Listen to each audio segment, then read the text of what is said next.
Hey everyone, happy signing day. Daniel Gilman here at Spanos alongside the football coach for Cal Poly, Beau Baldwin. And coach, an exciting time heading into this early signing period and all the names rolling in for the fans on Twitter. Is there one name that really jumps off the screen, off the field at you? I don't like to ever signal guys out, and even Burdick and I always talk about that because it is something where I know it takes, the entire roster. But it is always exciting, and I'm a former quarterback and former quarterback coach when, Beau Kelly signed with us and a quarterback just because they're just in a position that's different than other positions on the field that way, and I'm a little biased that way too. So that one probably, but I'm excited about the class all the way through top to bottom.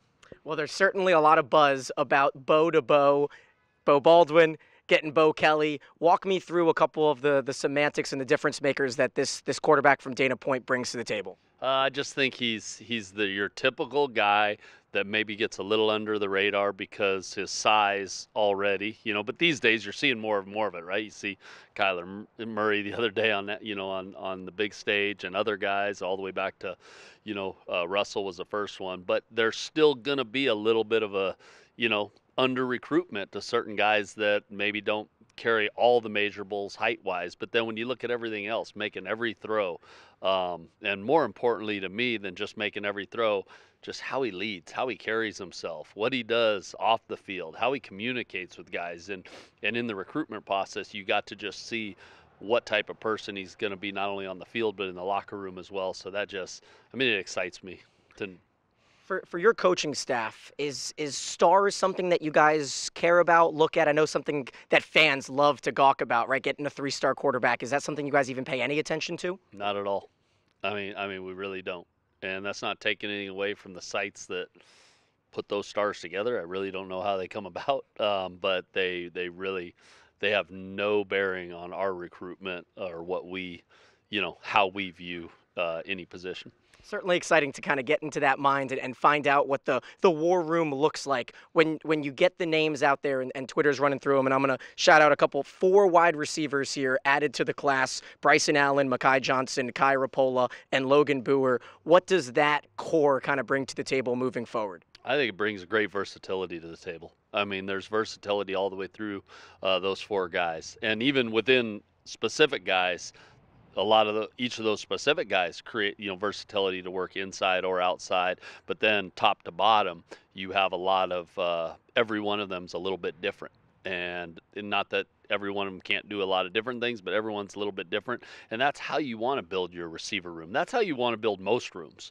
quite honestly. Whether you're saying tight end room, DB room, you want different types of guys, so then you can again continue to get the best 22 on the field that can attack defenses. In this case, attack defenses in different ways. Is there one position group that you guys were targeting most in this early period or in the overall NLI situation? How does that really work from the coach's standpoint? No, I wouldn't say one. I mean, it looks like it a little bit like when you see the receivers, in those numbers, but that wasn't we didn't come in saying this is the position group we have to attack. We just listed out, okay, what availability do we have at each position group? How many guys, are we going to be able to sign? And then at our level, you're able to sign guys, a lot of guys, not necessarily, all the way to to the full counter. So it allows you sometimes, to get more, and you're going to have that on every FCS team, more guys on the team throughout, being able to utilize breaking up scholarships too. So when you look at your roster and the spots that you have, you just figure out, okay, we can sign 2 in the secondary, or maybe 2.5. And what I mean by that is sometimes that's where you're talking about broken scholarships, 2.5 at D-line, or whatever that might be, all the way down through. So that it just gives us a good understanding going into it when we're in the recruiting world. But one of the wide receivers you grabbed, Bryson Allen, is a transfer from College of the Sequoias. What does his age and maybe a little bit more experience bring? It definitely. I think anytime you have a guy with some experience and who comes in and maybe he's 21 or 22 years old, whatever that might be, rather than 18, there's a little more to that, and that's not taken away from. I mean, we have 18 and 19-year-olds out there playing for us too, and some of those guys are as mature as ever. But usually when you bring in at certain positions where you think it can definitely help and definitely can be beneficial.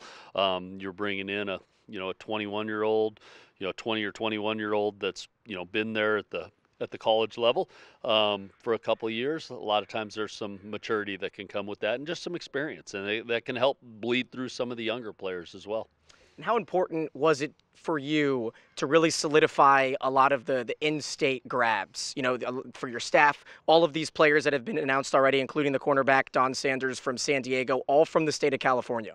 Oh, no question. We'll continue to do that. Doesn't mean we won't recruit out of state when it really fits us, but there's no reason in my mind, um, 95+% of our roster can be from the state of California, and we can field a team that can compete in this conference and ultimately get to a spot where we're competing nationally. I just think this state is too rich with great football players, great student athletes that'll fit Cal Poly that will continue to stay in our backyard, so to speak, if you count the whole state as our backyard.